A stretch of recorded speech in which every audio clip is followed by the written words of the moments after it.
Thanks, Brianna. Unfortunately, it's already publicised. A little bit superstitious. I don't know whether it's me or whether it's Murray Davis, our senior assistant, but Murray comes and picks me up from home and drives me into the game. A little bit of driving Miss Daisy.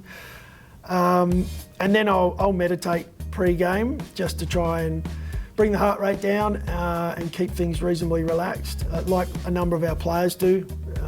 We all have slightly different routines, but it's one thing I find. Our game day is really about players. As a coaching group, we do a lot of our work during the week, and we hand it over to our leaders and our players on game day. They're ultimately the ones who perform. Good eye for footy, Shane. The guys you mentioned have all trained really well. Charlie especially, as I mentioned. Bondi's one who we've seen at AFL level. He's a ruthless defender and we love what he brings. Does that give us an opportunity possibly to free up Max Michaelani to do a little bit more of his offensive running? Is something that we will look at. And the third one you mentioned was Nank. Yeah, Nank's been probably one of our best trainers throughout the pre-season. We'll have a look at Nank across half-back.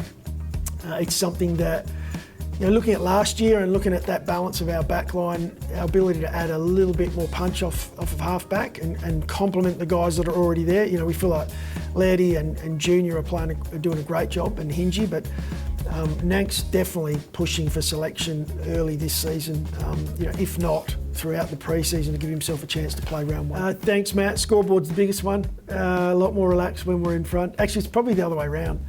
It's probably when we're just in front as a coach, you get a little bit more uptight and tense. But no, we've got a lot of KPIs, probably too many to talk to, and we do strip it back.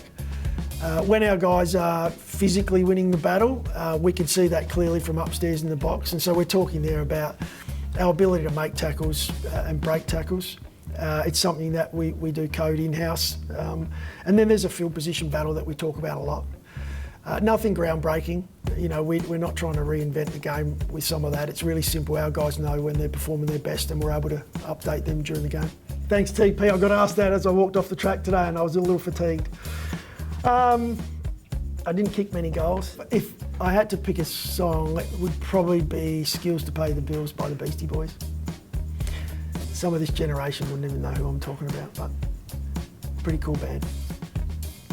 Yeah, thanks, Jay. An emerging player, well, there's a few, but if I can only mention one or two, I'd say Charlie Edwards has really impressed me this pre-season. He was probably unlucky not to get an opportunity last year with the guys performing so consistently across the year. It made it hard for him to break into the side, but he's performed really well this pre-season. He's playing a lot of midfield at the moment and he's a big-bodied midfielder, but whether he gets his opportunity early or whether it's something, maybe after 3 or 4 rounds, we'll see how the year pans out. Another one is the Ibis, Toby Murray, who's key forward, brother of Nick Murray. He looks fantastic. He's moving really well. He's a big target for us ahead of the ball, and working with Fogg and Taylor Walker and Riley Philthorpe down there, they've really mentored him, and he's showing some really good signs of what he might be able to get to. So keep your eye on him.